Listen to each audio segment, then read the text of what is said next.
Bonsoir à toutes et à toutes, bienvenue dans Libre Ensemble. Je suis ravie de vous accueillir pour ce nouveau rendez-vous de la laïcité. On reçoit ce soir Gilles Kepel, politologue français, spécialiste de l'islam et du monde arabe contemporain, professeur des universités. On le connaît notamment pour ses ouvrages Terreur dans l'Hexagone, Jeunesse du djihad français ou Prophète en son pays. Il nous revient aujourd'hui avec Holocauste, au pluriel, Israël, Gaza et la guerre contre l'Occident, ouvrage de référence sur les massacres du 7 octobre 2023 et ses conséquences dans le monde. La razzia qui a dévasté le 7 octobre l'État juif où 1140 personnes ont été massacrées, violées, mutilées, a été suivie d'une hécatombe lors de l'assaut sur Gaza en représailles, dans lequel ont péri plus de 25 000 Palestiniens. Libre Ensemble, Catherine Ax, Jacques Nizan. Gilles Kepel, bonjour. Bonjour. Merci d'être là à notre micro pour notre émission Libre Ensemble. Un rendez-vous de la laïcité organisée en Belgique. Première question un peu bateau, mais enfin pour que nos auditeurs puissent comprendre pourquoi avoir intitulé votre livre Holocauste au pluriel avec un S. Le terme a une connotation religieuse et peut choquer. Oui, mais si on connaît le latin, qui est la langue de la laïcité, organisée ou non, les holocaustes, c'était les victimes sacrificielles. Le bœuf était un holocauste, l'agneau aussi, et avant eux, malheureusement, les sacrifices humains dans la haute antiquité. Et donc, j'ai voulu rappeler que dans cette affaire, il y a des victimes humaines qui sont également déplorables du côté israélien comme du côté palestinien. Il ne s'agit pas de renvoyer les deux actions l'une à l'autre, mais d'essayer de comprendre ce que nous révèle de notre société, ce qui est en train de se produire aujourd'hui, ce mélange entre mystique et politique, comme aurait dit Charles Péguy, et de montrer aussi qu'à partir de cette affaire qui a remis en jeu la notion de génocide et que l'Afrique du Sud est allée plaider à la Cour internationale de justice de La Haye, pas très loin de Bruxelles, on est en train de tenter, on voit une remise en cause des fondements moraux de l'ordre du monde. Après 1945, malgré le clivage entre communistes soviétiques et occidentaux, il y avait un accord, chacun faisait un peu ce qu'il voulait, mais sur le plus jamais ça de la Shoah, de l'extermination des Juifs par les nazis. Israël a été créé pour cela, avec d'ailleurs le soutien soviétique. Ce sont les Tchécoslovaques soumis aux Soviétiques qui ont fourni les armes à l'armée juive, qui leur a permis de l'emporter en 1948. Et aujourd'hui, l'Afrique du Sud nous dit, attention, ce qui se passe les bombardements à Gaza, c'est une volonté génocidaire de la part d'Israël. Le peuple qui était issu des gens qui avaient subi le génocide, qui disaient avoir subi le génocide nazi, pour reprendre leurs propos, en réalité sont devenus les acteurs du génocide aujourd'hui. Et ça n'est pas la Shoah, ou appelons-la comme vous voulez, qui est le fondement moral de l'ordre du monde, c'est la lutte contre c'est la colonisation qui en est la principale déviation monstrueuse, la traite négrière, et il faut aujourd'hui créer un Sud global qui soit le conglomérat de tous les pays qui en ont été la victime et qui doivent demander des comptes au nord, symbole du mal, dont Israël est le symbole et la Palestine étant le symbole du Sud victimisé. Donc, on voit bien comment cette réinscription se construit.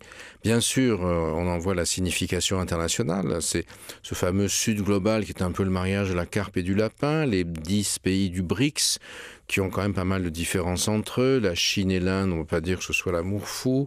L'Égypte et l'Éthiopie sont surtout connus pour se battre sur les eaux du Nil. L'Arabie Saoudite et l'Iran, j'en passe. Et aussi des pays dans lesquels la question de la démocratie n'est pas posée, pour la plupart, avec des régimes, pas tous, mais dans bien des cas, des régimes illibéraux et très corrompus, et des populations qui, dont une partie souhaite une chose principalement, c'est s'enfuir et rejoindre les pays du Nord. On le voit avec les flux migratoires illégaux dans l'Union européenne pour y tenter leur chance et idéalement y devenir des citoyens intégrés dans le cadre d'une vision laïque du monde, justement.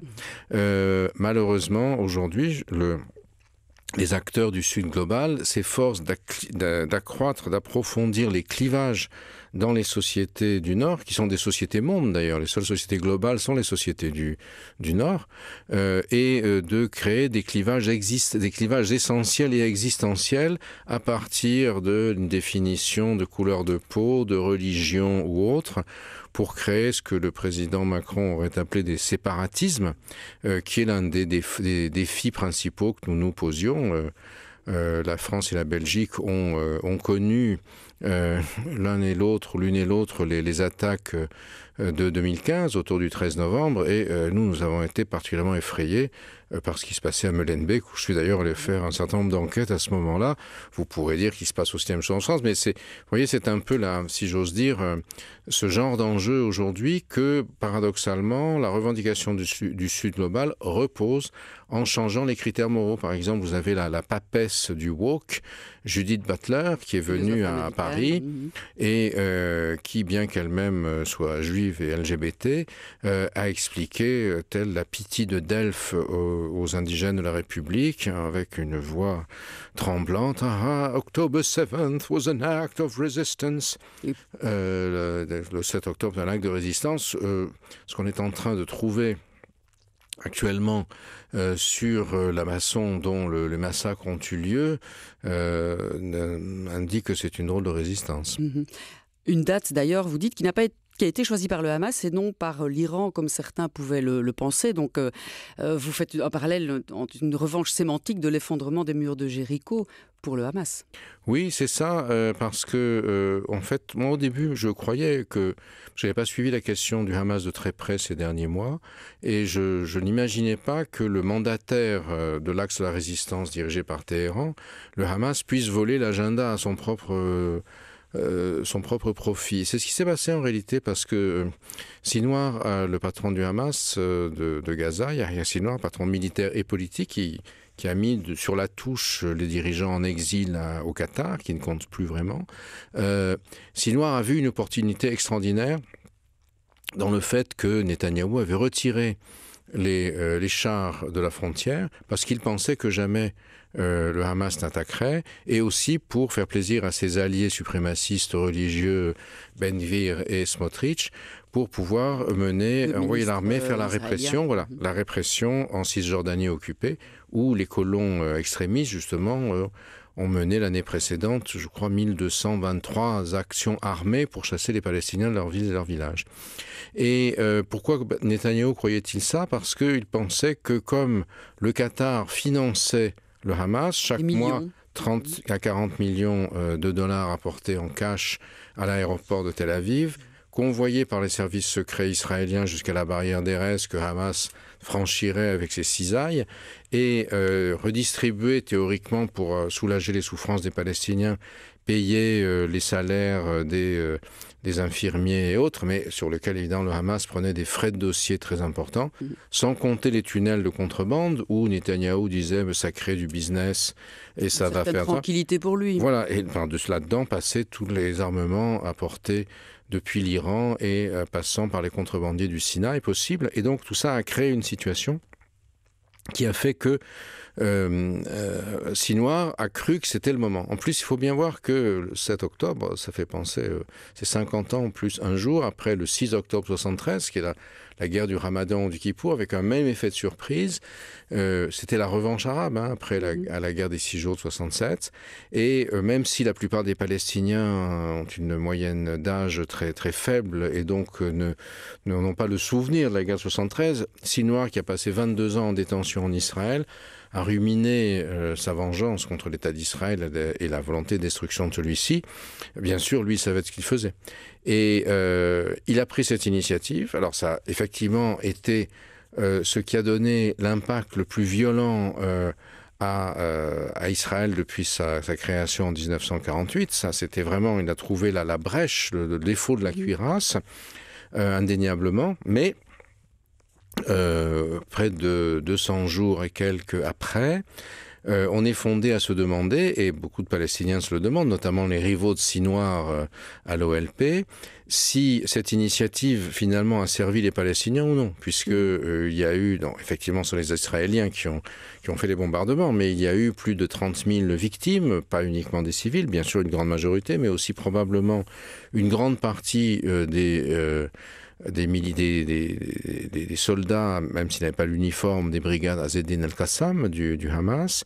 Aujourd'hui, on ne peut pas dire que le Hamas ait la capacité militaire qu'il avait autrefois de servir à l'Iran de fer de lance.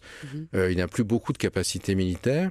Et d'une certaine façon, l'Iran et le Hezbollah n'étaient pas en ordre de bataille après le 7 octobre. C'est pourquoi ils ont délégué à l'autre mandataire, les Houthis, d'interrompre la circulation des bateaux sur le canal de Suez pour montrer leur puissance. Effectivement, ça contribue à ruiner l'Égypte parce qu'il n'y a plus de taxes de traversée pour le canal de Suez. Mais les Chinois, qui sont les alliés des Iraniens, ils sont très embêtés dans cette affaire parce que même si les bateaux chinois peuvent passer, toutes les marchandises ou les conteneurs qui sont sur les bateaux de la CMA-CGM qui est français ou de Maersk qui est danois sont visés par les Houthis qui font 15 jours de plus à travers le cap du Cap de Bonne-Espérance.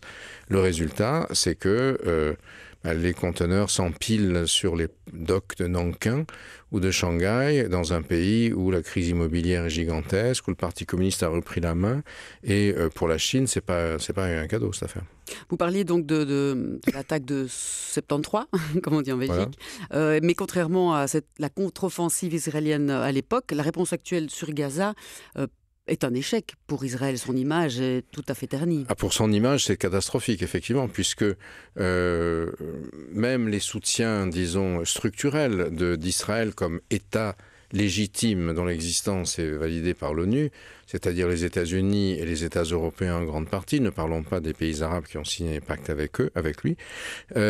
Effectivement, le soutien, personne ne soutient les bombardements.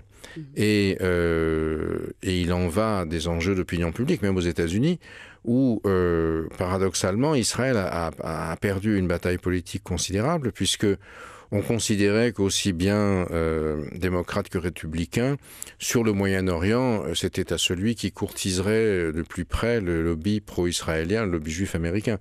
Là, on a vu que du fait de l'ampleur de l'hécatombe à Gaza, on a des jeunes démocrates, des jeunes dans les universités, des minorités, qui sont vent debout contre Biden s'il continue à fournir les bombes que vont utiliser les Israéliens.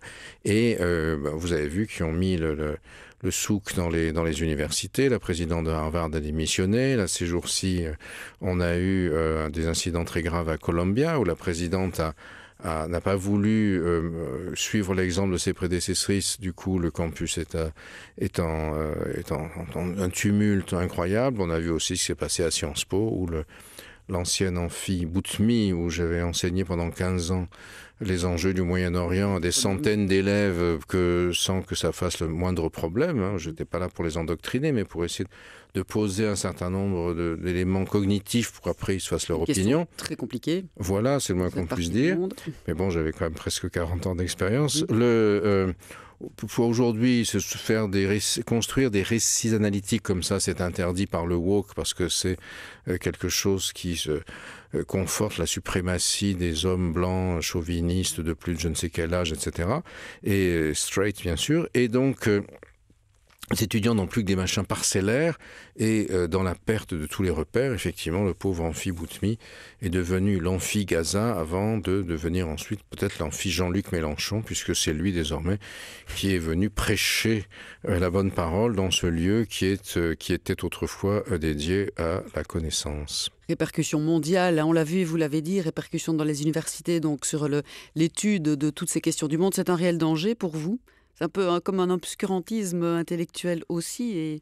Oui, effectivement, moi je sais qu'on ne fait pas assez attention justement à oui, on cela, y et fait ça pas va attention. Moi, exploser au visage? ça me concerne assez directement puisque j'ai été chassé de l'université parce que j'avais encore 1 an avant la retraite. On m'a mis dehors le plus vite possible. Mes enseignements ont été fermés parce que je ne suis pas woke.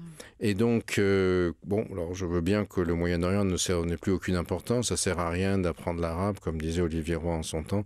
Il est inutile de connaître l'arabe pour comprendre ce qui se passe l'islam en France. Je ne suis pas convaincu de la justesse de ce genre de choses. C'est peut-être aussi ce qui permet de justifier ses propres déficiences. Mais effectivement, la situation me semble particulièrement complexe. Et c'est aussi pour ça qu'il m'a semblé important d'écrire ce livre. Que j'ai écrit à chaud. J'étais en train de faire la promotion d'un autre qui s'appelait Prophète en son pays, qui était un peu une analyse des 40 dernières années, de la façon dont je les avais vues. Cette actualité m'a rattrapé et comme j'étais très sollicité pour la commenter, j'ai amassé énormément de documentation, y compris sur des enjeux que je ne connaissais plus très bien, c'est-à-dire où en est le Hamas aujourd'hui. Et j'ai voulu faire ce livre pour le mettre dans le débat public, si vous voulez. Je ne suis pas là en train de dire les méchants sont les uns, les gentils sont les autres. C'est pas du tout mon propos. Je pense ce que je veux, je vote pour qui je veux, ça ne regarde personne. Et même si on me fait des procès en sorcellerie aujourd'hui. Mais l'objectif, c'est d'essayer de rappeler qu'il faut créer un socle de connaissances, de savoir. C'est là le rôle de l'université. L'effondrement qui atteint les universités qui forment les élites mondiales aujourd'hui est particulièrement important. Et bien sûr, ça fait la délectation des ennemis du monde démocratique. Quelles sont les responsabilités du Premier ministre israélien, pensez-vous, et quel est son agenda, notamment vis-à-vis du Liban Sud et du Hezbollah ? Alors, ces responsabilités sont immenses. Quand je dis responsabilité, je ne parle pas de culpabilité haute, c'est pas à moi d'en juger évidemment, mais avec ce qu'on appelle, je crois en hébreu, la conceptia, je crois qu'on dit. Ça veut dire concept, c'est pas compliqué, selon lequel, au fond, faire payer le Hamas par Qatar, ça lui permettait d'une certaine manière de lui limer les dents. La bande de Gaza deviendrait une sorte de Bantoustan où chacun s'enrichirait. Les tunnels de contrebande permettraient de faire passer des marchandises. Sans se rendre compte, ça faisait aussi passer beaucoup d'armes apportées par l'Iran. Et donc, on considérait finalement que ça n'aurait pas d'impact.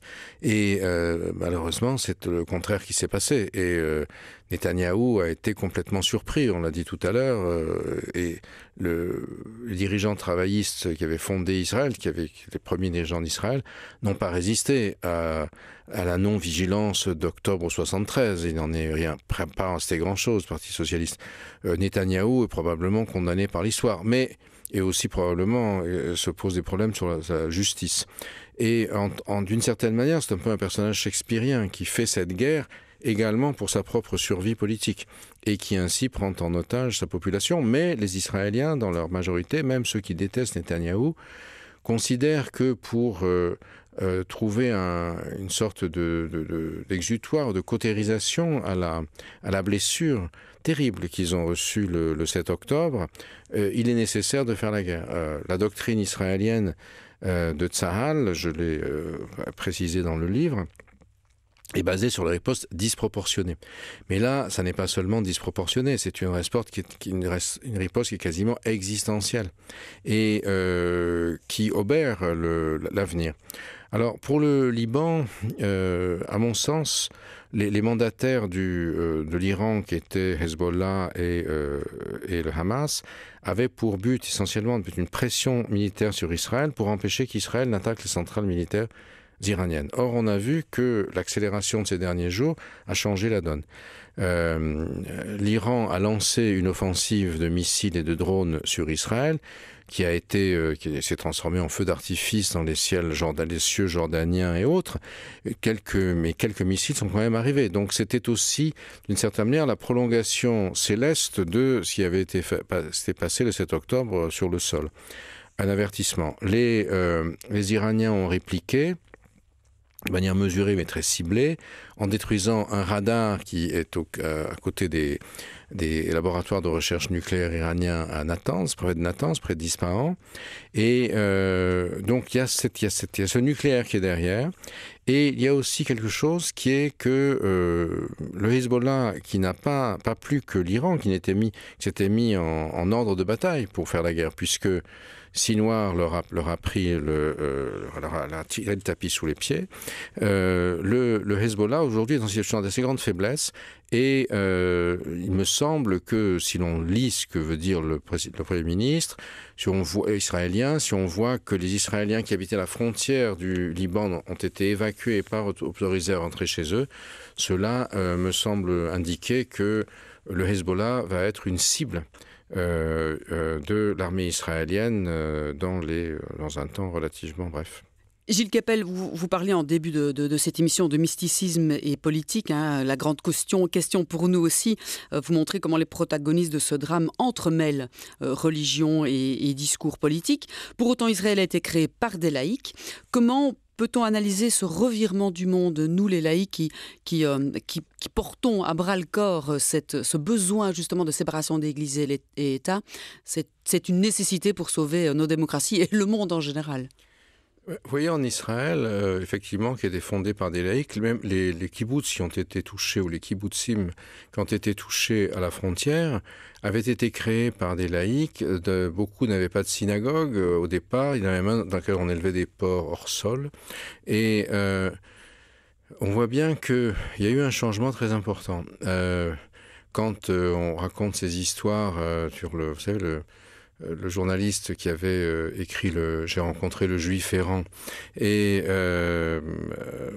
avant-guerre, et qui racontait après avoir traversé les ghettos d'Europe centrale, qui arrive en Palestine où il voit les sionistes qui coupent les papillotes et rasent la barbe aux religieux, qui les mettent à la charrue. Ceux-ci bombent le torse, cessent de courber les chines, etc. C'est tout le grand mythe du sionisme qui se construit contre la suggestion des religieux qui, du reste, expliquent certains, les conduira comme des moutons à l'abattoir d'Hitler. Et aujourd'hui en Israël, 20% de la population est passée dans le camp religieux, 35% dans les 10 ans à venir. Et un chiffre qui m'a beaucoup frappé quand j'ai écrit, je mentionnais dans le livre, je ne sais plus de mémoire exactement, je crois les épouses des 5 dirigeants des partis religieux. 42 enfants. Voilà, ont 42 enfants, elles 5, ce qui fait, j'ai passé un bac littéraire, mais ça fait faire un peu plus de 8 par personne. Les laïcs ont 2 enfants et un chien au maximum, et un certain nombre d'entre eux, de toute façon, ne sont pas intéressés par la reproduction, qu'ils soient LGBT, plus, moins, je ne sais trop quoi. Et donc, on voit bien ce déclin démographique de la composante laïque des sociétés. Il n'y a pas seulement en Israël, en Turquie par exemple. En Turquie, ce sont les Slaves islamisés des Balkans, mais qui est tout islamisé qu'ils fussent, lisaient à l'époque, pour certains d'entre eux, Jean-Jacques Rousseau ou Auguste Comte dans le texte, qui ont rejoint Istanbul parce qu'ils étaient chassés par les nationalistes serbes et autres de cette région, et Atatürk lui-même, grand lecteur du contrat social, et c'est ça qui a permis de créer la laïcité. D'ailleurs, c'était décalqué du français. Laïque, en Turquie, se dit laïque. Laïcité, c'est laïque, lik, c'est le suffixe qu'on a. D'ailleurs, ce qui est rare, parce qu'en langue française, le mot laïque, en anglais, c'est sécularisme. Qui n'a rien à voir, parce que dans la sécularisation, il n'y a pas la clé de la laïcité, qui est la séparation de l'État et de la religion. C'est ça l'enjeu le plus important. Quoique la laïcité turque est un peu particulière, parce que l'État contrôlait la religion entièrement. Et ensuite, donc, en Anatolie, en revanche, dans la partie asiatique de la Turquie, il n'y a pas du tout le même phénomène, des populations d'origine rurale beaucoup plus prolifiques et qui finalement ont fait monter la compréhension de la religion qui est beaucoup plus rigoriste, qui aboutit à l'élection d'Erdogan. Idem au Liban. Le Liban, en 1943, le pacte national entre les élites sunnites et chrétiennes, maronites pour l'essentiel, se construit dans une sorte de ce qu'on appelle le pacte consociatif qui va permettre à chacun de conserver sa religion, mais avec toutes sortes d'accommodements, je ne sais pas si j'étais raisonnable, comme on dirait au Québec, ou déraisonnable, mais qui ne font pas attention du tout à ce qui se passe dans le monde chiite, parce que ce sont à l'époque, pour la plupart, des ruraux analphabètes, etc., mais qui font des enfants en quantité, et que le Hezbollah va ensuite canaliser à son profit, et qui font aujourd'hui que c'est le parti en question qui contrôle le Liban, sauf si Israël continue à mener l'offensive qui a commencé dès le lendemain de la Pâque juive, et qui probablement a pour objectif d'éradiquer militairement le Hezbollah avec le soutien discret d'un certain nombre de composantes de la population libanaise qui en ont assez de ce parti. Pourquoi est-ce que le siècle des Lumières, la liberté, la fraternité, la solidarité n'a plus cours ou ne donne plus envie parce que le monde est en plein basculement, parce qu'on a peur de demain et parce que des réponses plus simplistes à des problèmes complexes sont plus rassembleuses? J'étais très surpris, j'étais au Royaume-Uni la semaine dernière. C'est habitué à ce que on critique généralement la laïcité comme symbole du fascisme antisémite, islamophobe, je ne sais quoi. Et à la suite du 7 octobre, les événements ont abouti à ce que les expressions d'antisémitisme ont été telles dans la société britannique, avec une absence de pacte laïque et le sentiment que finalement les communautés juxtaposées, ça marchait très bien parce que tout ça se résoudrait dans le consumérisme global.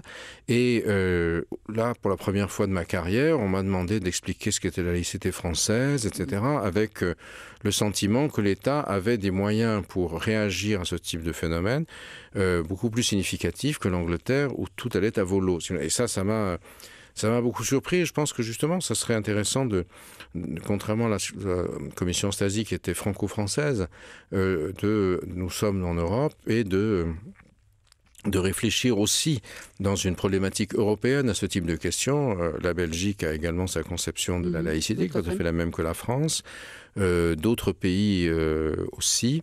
Et donc, je crois que c'est aujourd'hui une question qui est importante parce qu'il faut bien voir que les lendemains du 7 octobre ont tendance à réifier ou à essentialiser, si je puis dire, les identités, c'est-à-dire à la balkanisation ou à la libanisation, si je puis dire, de la société, ce qui est un problème très, très préoccupant et on en a vu justement, je me souviens dans les années préalables et successives au 13 novembre 2015, je suis venu de nombreuses fois avec les équipes de recherche que je coordonnais en Belgique, notamment autour pour nous du phénomène Molenbeek, qui était un enjeu extrêmement paradigmatique, si vous voulez. Alors, je ne dis pas qu'il n'y a pas la même chose en France, mais peut-être pas de la même façon, puisque dans une société où finalement l'État se cherche entre les communautés linguistiques et autres, l'identité se situe à un autre niveau. Comment s'intégrer à quelle identité, ou bien simplement on juxtapose des choses en plus.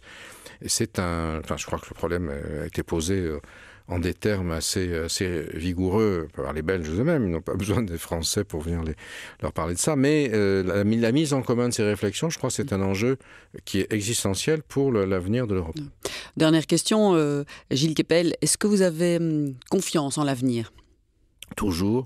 Et je suis, de même que je me définis comme un providentialiste athée, également comme un optimiste à qui on ne la fait pas. Parce que à partir du moment où on bascule dans le pessimisme, je crois que c'est foutu. Et on part en vrille, on ne voit plus que ce qui va mal. Et on se condamne à ne pas chercher de solution, sinon dans l'exacerbation du conflit et finalement la guerre contre l'autre. Et c'est ça que j'observe avec une certaine préoccupation, mais c'est pourquoi je pense qu'il y a des solutions. L'une d'entre elles, celle dont je viens de vous parler. Regardez les sondages pour les prochaines élections européennes. Je ne sais pas ce qu'il en est en Belgique, mais en France, nous avons presque 40% pour l'extrême droite sous ses diverses formes, et en face, Jean-Luc Mélenchon qui a pris la juriste franco-palestinienne Rima Hassan pour avoir une sorte de de clientélisme communautaire en expliquant à nos compatriotes musulmans qu'il faut voter pour la Palestine. Il y avait les listes Euro-Palestine de Dieudonné autrefois. Tout cela, autant le débat d'idées est normal et tout à fait fondamental en démocratie, il passe dans l'Assemblée, et c'est lui qui fait la loi. Autant, si on se fige sur des identités essentialisées, réifiées à base religieuse, on va avoir beaucoup de mal à vivre ensemble, à travailler ensemble. Donc, mais le débat est ouvert et je pense qu'il faut le mener. Moi, je n'hésite pas à le faire. Et même si ça me vaut un certain nombre d'avanies, après tout, l'essentiel, c'est que les avanies viennent des deux côtés pour faire du funambulisme bien ordonné. Et peut-être faire comme Antonio Gramsci, allier le pessimisme de l'intelligence à l'optimisme de la volonté et agir. Alors, je ne sais pas si j'ai beaucoup d'intelligence, mais j'ai peu de pessimisme. Donc, en tout cas, je vais essayer d'agir. Merci beaucoup. Merci beaucoup, Gilles Kepel, et merci à tous d'avoir choisi de nous écouter ce soir. On se donne rendez-vous la semaine prochaine pour un autre rendez-vous de la laïcité. Merci à tous.